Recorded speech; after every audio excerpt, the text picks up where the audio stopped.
Bienvenidos una vez más a este canal. En muchas ocasiones me escriben diciendo que por qué yo solo denuncio a Israel y los planes mesiánicos que tiene Israel y por eso hace todo lo que hace. Me dicen que por qué no señalo también al Islam, por ejemplo, las intenciones que tiene Irán a nivel teológico.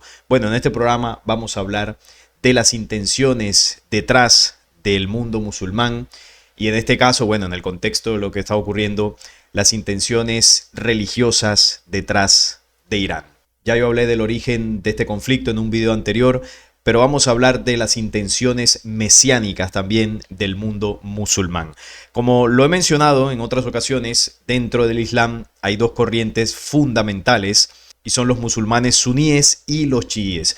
En este caso voy a mostrarles la diferencia o la percepción que tiene cada una de estas corrientes acerca del Mesías que están esperando, que es Al-Mahdi. En el Islam sunita, que es la corriente mayoritaria dentro del Islam, la doctrina del Mahdi no es importante teológicamente y permanece en cambio como una creencia popular.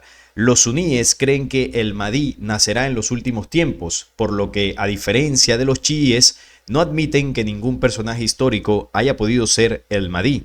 Se cree que será un descendiente de Al-Bayt, la familia del profeta Mahoma, y que vendrá a este mundo inmediatamente antes del regreso de Jesús para llenar el mundo de justicia y equidad, tal y como fue llenado de injusticia y opresión antes del Yawm al-Qiyam, es decir, el día del juicio final. También se indica que acabará con la pobreza. Entonces, si bien no es la doctrina más importante dentro de la corriente suní del Islam, sí lo consideran y esperan pues que vaya a venir antes de la llegada de Jesús para traer armonía y paz al planeta Tierra. Hay que decir que la doctrina del Mahdi no está en el Corán, está en los hadices del mundo musulmán, que son, bueno, como las enseñanzas y los dichos de Mahoma y algunos de sus discípulos más cercanos.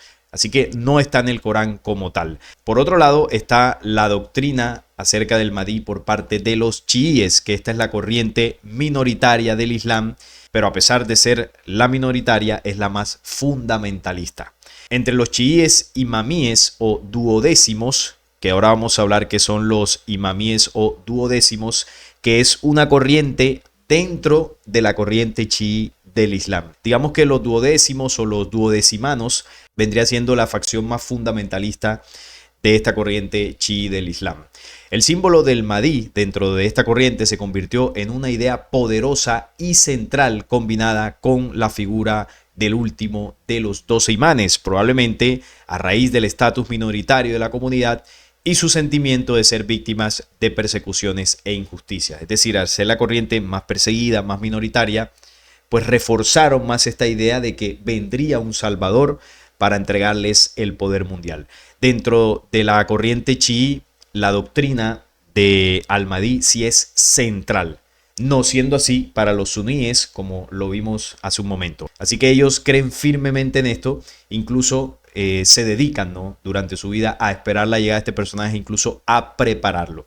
Y usted a este punto se estará preguntando, ¿y qué tiene que ver todo esto con Irán? Bueno, ya vamos para allá.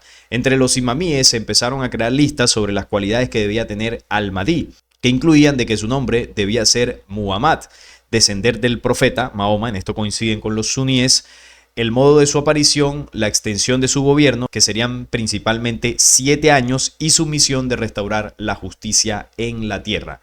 En esto tienen una coincidencia, ¿no?, con aquella visión sobre el Mesías hebreo o el anticristo, ¿no?, que se denuncia en las profecías, y es que su reino será de 7 años, tanto para el Mesías hebreo como para Al-Mahdi del mundo musulmán. Y a diferencia de los suníes, que creen que Al-Mahdi pues no ha nacido y que surgirá en un momento a futuro, los chiíes creen que este duodécimo imán ya nació, sino que está oculto. En esta rama de los chiíes, del duodécimo y último imán, se dice que este Mohamed nació en Irak, en la ciudad de Samarra, en el año 255 de Egira, es decir, en el 869 después de Cristo, y vivió hasta que su padre, el 11º imán, Abu Muhammad al-Hassan, fue martirizado en el año 260 o 871 después de Cristo.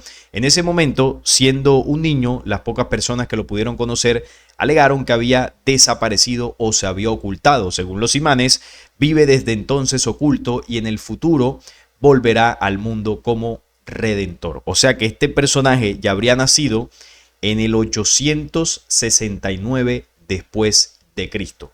O sea, hace más de 1000 años y estaría oculto. Bueno, aquí se ve como un hombre pues sobrenatural, ¿no? De poder vivir esa cantidad de tiempo y de nuevamente reaparecer en el momento específico que lo dicten las profecías, ¿no? En el final del tiempo para los musulmanes. Así que ahí vemos una diferencia importante, y es que para los suníes él no ha nacido, sino que surgirá en algún momento hacia futuro, y para los chiíes ya nació en aquellas épocas, está oculto y volverá a aparecer. Así que con esto ya tenemos la base para entender que ambas corrientes lo esperan, pero una es más fundamentalista que la otra.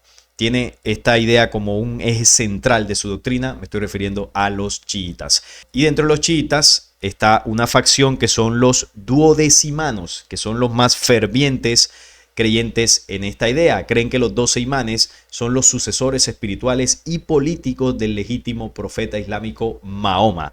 De acuerdo con la teología duodecimana, los 12 imanes son personas ejemplares que no solo gobiernan sobre la comunidad musulmana con justicia, sino que también pueden preservar e interpretar la ley islámica y el significado esotérico del Corán. Globalmente hay entre 200 y 300 millones de duodecimanos, proporciones mayoritarias o notables de las poblaciones de Irán, y aquí es donde ya comenzamos a enlazar con el país persa y con todo lo que está sucediendo actualmente. Entonces los duodecimanos en una gran mayoría tienen presencia en Irán, también en Irak, Bahrein y Azerbaiyán, así como la mitad de los musulmanes. También en el Líbano hay una porción y una minoría importante en India, Pakistán, Afganistán, Arabia Saudí, Bangladesh, Kuwait, Omán, Emiratos Árabes, Qatar, Nigeria, Chad y Tanzania. Irán es el único país en el que el chiismo duodecimano es la religión estatal.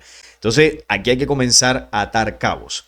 Irán es el único país de todos estos que acabo de mencionar donde tienen presencia los musulmanes chiitas duodecimanos. Recuerden, los duodecimanos es una facción dentro de los chiitas que tiene más arraigada, ¿no?, esta idea y esta doctrina de Al-Mahdi. Dentro de estos 200 o 300 millones de duodecimanos que están en el mundo, hay una gran mayoría que están en Irán. Y hay otro elemento importante. Irán es el único país en el que este chiismo duodecimano más radical está en el gobierno, ya que la religión estatal de Irán es el Islam chiita duodecimano. Entonces, claro, cuando uno investiga sobre los ayatolas de Irán, los ayatolas de Irán son clérigos de un alto rango del chiismo duodecimano. Para que lo entendamos, es lo mismo que sucede en Israel, donde Israel es gobernado actualmente por el sionismo. Y el sionismo es una facción político-religiosa bastante fundamentalista de ese pueblo hebreo. Entonces se entienden las acciones de Netanyahu, de muchos de sus ministros, y bueno, como todo este gobierno está apoyado por otras sectas de este judaísmo más radical, y su único propósito es preparar el camino, preparar la llegada del Mesías hebreo, trabajando para la reconstrucción del templo y para enaltecer la imagen de Israel como ese pueblo elegido de Yahvé. Bueno, los musulmanes también son el pueblo de Alá y también tienen su fundamentalismo religioso, la espera de un Mesías, y en este caso esta corriente más mesiánica del Islam, que es el chiismo duodecimano, llegó al poder en un país, y en este caso es Irán. Entonces, cuando usted ve el enfrentamiento entre Israel, gobernado por el sionismo, e Irán, gobernado por el chiismo duodecimano, ambas corrientes son las corrientes más mesiánicas de estos dos bandos religiosos. Y por eso se entiende el enfrentamiento. Desde Israel se ve a Irán como el enemigo, ¿no?, como Satanás, el enemigo a vencer. Y lo mismo pasa desde Irán. Se ve a Israel como el enemigo a vencer. Se ve a Israel como el lugar de donde surgirá el anticristo para el Islam, que es Al-Dayjal, que ahorita lo vamos a mencionar. Por lo tanto, Israel se convierte en el principal enemigo para esta corriente duodecimana de Irán. Y ahí es donde viene el choque. Esta rama es la religión oficial del Estado iraní y se basa en la creencia en 12 imanes infalibles, siendo el 12avo el imán oculto, el que está por venir, o Al-Mahdi. Son expertos en la ley islámica que lidera la comunidad de fieles a menudo tienen una gran influencia política, porque los ayatolas son los que dirigen el país, son los que tienen el poder principal, el poder religioso y obviamente también a nivel político. Los ayatolas, que el término significa señal de Dios, representa un alto rango de autoridad en el chiismo, siendo el segundo título más alto por debajo de los grandes ayatolas. Este chiismo duodecimano constituye el grupo principal del chiismo, entre un 80 y un 85% en el mundo, y son la mayoría en Irán, Irak y Azerbaiyán. Después de la revolución de 1979 en Irán, los ayatolas asumieron el papel central en la estructura política de ese país. Y en ese momento se instauró una teocracia basada en la interpretación de la fe chií. Es decir, los chiitas duodecimanos llegaron al poder. E Irán se convirtió desde ese momento en ese centro de operaciones dentro del mundo islámico que gestionaría la aparición o la llegada de Al-Mahdi, desde la visión chiita, por supuesto. Y claro, a partir de ahí se entiende la enemistad con Israel. Hablemos un poco de Al-Mahdi dentro de las enseñanzas que están en los textos, ¿no?, que se estudian dentro del Islam. Al-Mahdi, que significa el guiado, es un líder justo que aparecerá en los últimos días de la Umá, justo antes del descenso de Jesús. Él será del linaje profético del profeta Mahoma, ya eso se sabe, y será obligado a convertirse en califa por creyentes justos frente a la Kaaba. Alá le ayudará con un milagro que no dejará dudas de que es la figura tan esperada. Todos ellos han confirmado que esta efectivamente es una profecía esencial en la escatología islámica. Y aquí entendemos que el Islam, al igual que el judaísmo, bueno, y el cristianismo también más fanático, pues están a la espera de la llegada de su Mesías que les entregue el poder mundial. Porque los cristianos también, en esa creencia de que Jesús va a volver, lo muestran como el rey que va a gobernar por 1000 años. Es decir, entregarles el poderío mundial. Los judíos esperan lo mismo y los musulmanes también exactamente lo mismo. Este Al-Mahdi aparecerá poco antes de la segunda venida de Jesús. A diferencia del judaísmo, los musulmanes consideran a Jesús como un gran profeta que luchará al lado de Al-Mahdi. Primero aparece Al-Mahdi y luego se da la segunda venida de Jesús. Juntos lucharán contra el falso Mesías Al-Dayjal. ¿Quién es Al-Dayjal? El anticristo para el mundo islámico. Y ese Al-Dayjal es el Mesías que están esperando los hebreos. Entonces son dos personajes. Uno esperado por el judaísmo es el mismo que están esperando los cristianos. Porque claro, Jesús no va a volver como un hombre que va a venir a reinar. Entonces el hombre que va a volver será el Mesías esperado por el judaísmo, que los cristianos, dentro de esa doctrina judeocristiana, van a adorar como si fuese el Cristo en esa segunda venida. Pero lo que no comprenden es que la segunda venida de Jesús y el Mesías esperado por Israel son un único personaje. Y el segundo personaje es Al-Mahdi. Entonces, cuando aparezca Al-Mahdi, los cristianos van a pensar que Al-Mahdi es el anticristo.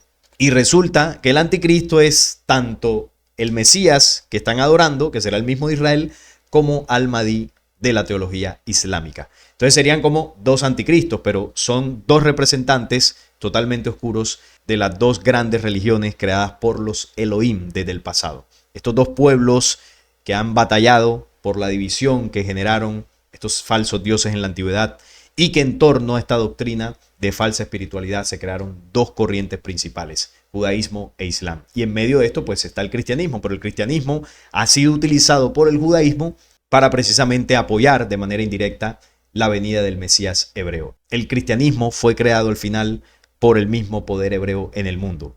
Cuando por allá en Roma, en el concilio de Nicea, Constantino crea la Iglesia Universal, toman las enseñanzas de Jesús, la mezclan con el judaísmo y nace la religión judeocristiana. Los hebreos estuvieron detrás de eso. Entonces lo hicieron como estrategia para que a nivel mundial tuviesen una religión que de manera indirecta estuviese apoyando los planes que tiene Israel a nivel religioso. Y lo han logrado, porque los evangélicos pro Israel son millones en el mundo y bueno, defienden de manera ignorante la causa de Israel. Incluso ayudaron a poner a un presidente en los Estados Unidos, Donald Trump, que ha hecho de todo para ayudar a Israel a conseguir sus planes. Así que ahí está la estrategia. Una de las señales más destacadas del verdadero Mahdi es que será descendiente del profeta Muhammad o Mahoma a través de su hija Fátima. El mundo no pasará hasta que los árabes sean gobernados por un hombre de mi casa, cuyo nombre concuerda con mi nombre. De ahí es donde se cree que Al-Mahdi se llamará igual que Mahoma o Muhammad. Los chiíes dicen que tendrá ese nombre, ¿no? El Mahdi será de mi descendencia. Estos son varios de los dichos de Mahoma, ¿no? En los hadices. El falso Mesías ganará prominencia antes de la aparición del Mahdi, por lo que la tierra se llenará de incredulidad, idolatría, tiranía y opresión. El Mahdi revertirá esta situación con la ayuda de Alá y los creyentes justos. Entonces, aquí se da a entender que el falso Mesías para ellos, que es Al-Dajjal, o el Mesías hebreo, aparecerá antes de la llegada de Al-Mahdi. Entonces, cuando este personaje esté sobre el mundo y haya llevado al mundo a la idolatría, tiranía y opresión, llega Al-Mahdi a salvar al mundo islámico y al mundo entero. Esa es la doctrina que ellos tienen. El Mahdi será de mi linaje, con nariz curva, ¿no? Una apariencia pues bastante árabe. Él llenará la tierra de justicia y equidad, tal como había sido llena de tiranía y opresión. Gobernará durante 7 años. Lo mismo que se dice del Mesías hebreo, el tema de los 7 años. Y lo que pasa es que ambos aparecerán casi al mismo tiempo. Primero surge o despunta el Mesías que espera Israel y poco tiempo después despunta el Mesías islámico. Y bueno, será esto en medio de periodos de 7 años. En torno de la llegada de este personaje habrá un acontecimiento milagroso que indicará a los creyentes de todo el mundo que el verdadero Mahdi ha llegado. En tiempos de conflicto civil, tras la muerte de un líder musulmán, que aquí es donde, bueno, yo he visto por ahí algunas teorías, ¿no?, de interpretación de esta profecía del Mahdi, que el fallecimiento de un líder musulmán podría estar relacionado con la caída de Ali Khamenei, lo que hizo Israel con Estados Unidos en esta ofensiva, donde, bueno, prácticamente se convirtió en un mártir este señor. Y muchos interpretan que esta es una de las primeras señales para el tiempo de la llegada de Al-Mahdi. Entonces, ese sería el milagro, ¿no? Que en el momento que caiga un líder musulmán, bueno, muchas facciones dentro del mismo mundo árabe, dentro del mundo musulmán, se disputarán y en ese momento algunas personas reconocerán al Mahdi porque aparece en ese mar de disputas. Para muchos será un farsante, incluso irán a atacarlo. Y la señal que demostrará que este es el hombre, pues será que ese ejército que irá a atacar a él y a sus seguidores será devorado en el desierto de Siria. Y ahí es donde muchos entenderán que ese milagro está relacionado con la aparición de este Mesías. Básicamente estas son algunas de las características de Al-Mahdi y algunas de las señales que están en los hadices para reconocerlo, ¿no? El tiempo en el que debe aparecer, un tiempo cercano a la aparición del Mesías hebreo, ahí muy cerca despuntará ese Mahdi, rodeado de señales milagrosas como el tema del desierto, y bueno, será para ellos un hombre justo que venga a guiarlos. Entonces ya estamos entendiendo los propósitos religiosos detrás de Irán en todo esto que está sucediendo y en el conflicto con Israel. Pero profundicemos un poco más en esto, ¿no?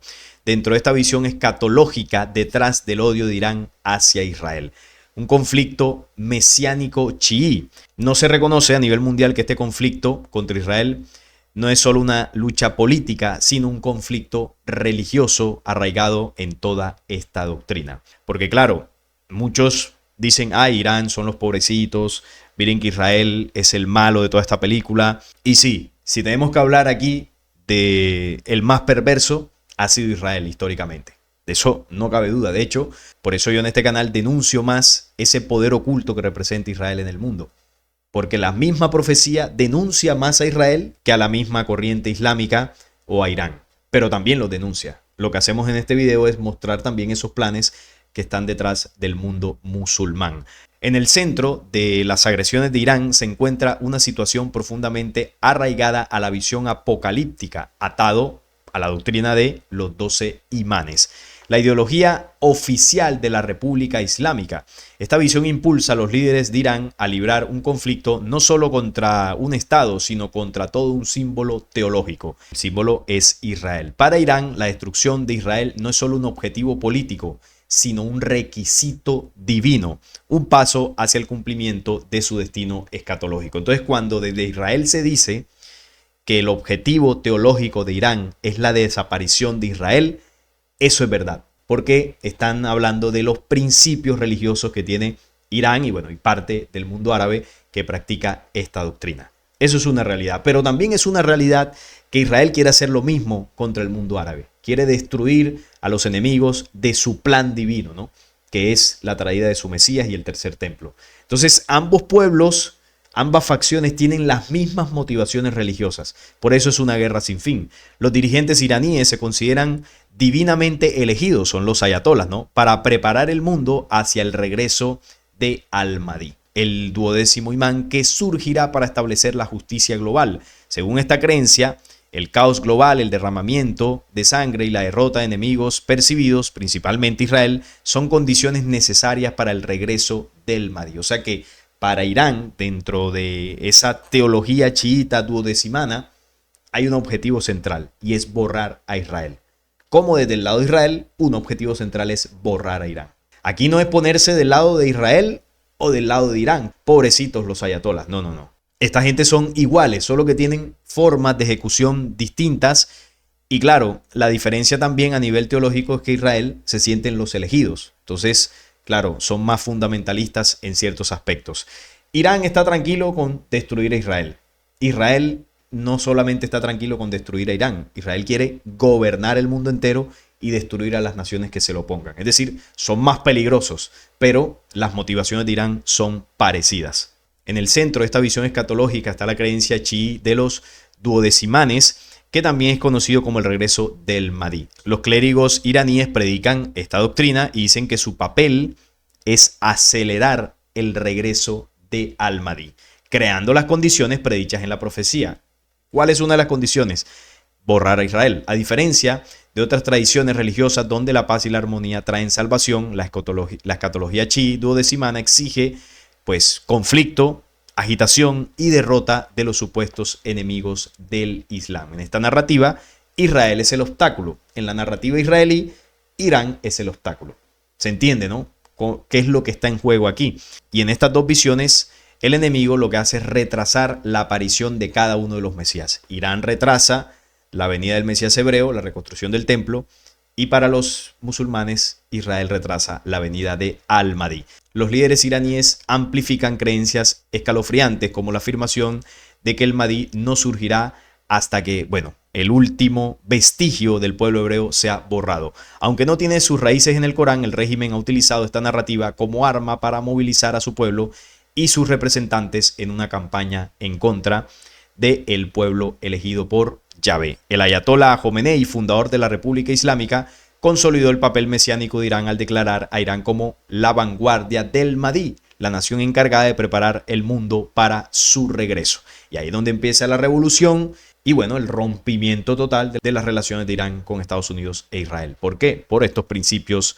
religiosos. Así que a partir de ahí comenzó esta división y el conflicto de dos visiones religiosas enfrentadas, cada una esperando la llegada de su Mesías. Y van a hacer lo que tengan que hacer para lograrlo. Para muchos de estos ideólogos dentro del mundo islámico, el presidente Donald Trump también representa un opositor. No Donald Trump solamente, Estados Unidos. Por eso, dentro del discurso inicial de esa revolución islámica, se consideró a Estados Unidos y a Israel como Satán y el pequeño Satán. Son el enemigo principal de Irán. En la secta mayoritariamente sunita y en la secta minoritariamente chiita del Islam, los clérigos describen al ejército del Mahdi viajando desde el actual Irán hasta Damasco, que está en Siria, ¿no?, donde Jesús aparecería en la mezquita Omeya y rezaba detrás del Mahdi. Las fuerzas del Mahdi lucharían contra al-Dajjal en Siria y lo acabarían en Lod, Israel conquistado en el mundo. Y yo se los he mencionado que al-Mahdi con su ejército son los que van a destruir Israel o Jerusalén y el tercer templo. Son los encargados, ¿no?, de esa misión. Hace días en la agencia de noticias de la República Islámica administrada por el Estado iraní se repite la narrativa del fin de los tiempos que cita al secretario general de Hezbollah, el jeque Naim Qasem, afirmando que el régimen es el gobierno del imán Mahdi, es decir, el gobierno de Irán, quienes están preparando su venida, ¿no?, y que su resistencia antiestadounidense es el camino para acelerar su aparición. O sea que no hay forma que desde Irán se llegue a un acuerdo pacifista, ¿no?, ni con Estados Unidos ni con Israel, porque prima el tema religioso. Ellos saben que vencer a estos enemigos representa la llegada de su Mesías. Y a nivel bíblico, a este personaje se le menciona, al Mahdi, y al Mesías hebreo también, en la profecía de las 70 semanas de Daniel 9. Voy a leer este fragmento para que veamos la aparición de estos dos personajes. Sabe pues y entiende que desde la salida de la orden para restaurar y edificar Jerusalén hasta el Mesías príncipe, habrá 7 semanas y 72 semanas, se volverá a edificar la plaza y el muro en tiempos angustiosos. Aquí está el plan de Israel. La llegada del Mesías, restaurar Jerusalén y reconstruir el templo. Ese es el plan. Aquí lo denuncia esta profecía. Y después de las 62 semanas se quitará la vida al Mesías, mas no por sí, y el pueblo de un príncipe que ha de venir destruirá la ciudad y el santuario. El pueblo árabe, el pueblo musulmán, de un príncipe. Ese es Al-Mahdi. Muchos creyeron que esto se cumplió con Jesús, con Roma. No. El líder de Roma en ese momento, quien conquistó Jerusalén, si no estoy mal, fue Tito, ¿no? En el 70 después de Cristo. Ustedes me corregirán allí. Este señor no era un príncipe, era uno de los líderes militares de Roma, un emperador de estos de Roma, que llegó allá a sitiar Jerusalén. Aquí se está hablando de un príncipe, y la profecía del príncipe está relacionada con Al-Mahdi. Cuando Jehová le dice a Agar que de su hijo Ismael surgirían 12 príncipes. 12. ¿Cuántos imanes son? 12 imanes, representando el linaje de Ismael. Y el último es el imán Mahdi, el último príncipe. Bueno, ese príncipe irá con su pueblo a Jerusalén y destruirán el tercer templo. Y su fin será con inundación. Hasta el fin de la guerra durarán las devastaciones. Y por otra semana, este es los 7 años de Al-Dajjal o del Mesías hebreo y de Al-Mahdi. Confirmará el pacto con muchos. A la mitad de la semana hará cesar el sacrificio y la ofrenda. Después, con la muchedumbre de las abominaciones, vendrá el desolador, hasta que venga la consumación y lo que esté determinado se derrame sobre el desolador. ¿Cuál será el fin de estos dos ejércitos, de estos dos falsos cristos? Como dice acá, su fin será con inundación. Entonces, ¿qué quiere decir eso? Que la justicia que vendrá a limpiar al mundo de estas dos facciones oscuras será la justicia de los elementos. Cuando la tierra se mueva, los 4 elementos se agiten, no quedará en pie ninguno de estos poderes. Pero eso sucederá cuando primero se manifiesten estos dos personajes, que se ensarzarán en un conflicto que dará como resultado la destrucción de Jerusalén y del tercer templo. Y esos son los propósitos, queridos amigos, del mundo musulmán dentro de la corriente chií duodecimana que ahora mismo gobierna a Irán a través de los ayatolas. Ya se entiende entonces lo que está detrás de Irán. Así que si usted se ha puesto a defender a Irán, yo creería que no es lo mejor. Ahora, yo entiendo, porque quizá usted desconoce todo esto, cuáles son las motivaciones teológicas fundamentalistas del gobierno iraní. Claro, las intenciones de Israel siempre son más evidentes, hacen más ruido, tienen de aliado a Estados Unidos, han sido bastante más perversos en la historia. Pero no podemos olvidar que la raza de los árabes y bueno, también de los persas, influidos por las ideologías islámicas, por el fundamentalismo islámico, pues también ha provocado muchas guerras en el mundo. Y esta gente también los motiva una sed de venganza y de destrucción a nivel mundial. Así que aquí no se trata de tomar bandos, porque muchos de derecha apoyan a Israel y muchos zurdos apoyan a Irán. Pobrecito Irán, ellos nada más se defienden. No, Irán es la gran república, ¿no? Y la cosa no va por ahí. Ni izquierdas ni derechas, ni Israel ni Irán, ni Oriente ni Occidente. Aquí hay que estar por encima, como lo enseñó Jesús, en medio del ladrón bueno y el ladrón malo. Hay que buscar la justicia, la ley original en el universo. Y cuando nosotros comprendamos esa ley y entendamos estos dos poderes que nos dividen, seguramente vamos a dejar de tomar bandos. Así que esto es lo que está detrás de las motivaciones de Irán para, bueno, también ensarzarse en este conflicto actual. No es más por esta ocasión, espero que este video les haya gustado, estaré leyendo sus opiniones y nada, nos vemos en un próximo programa.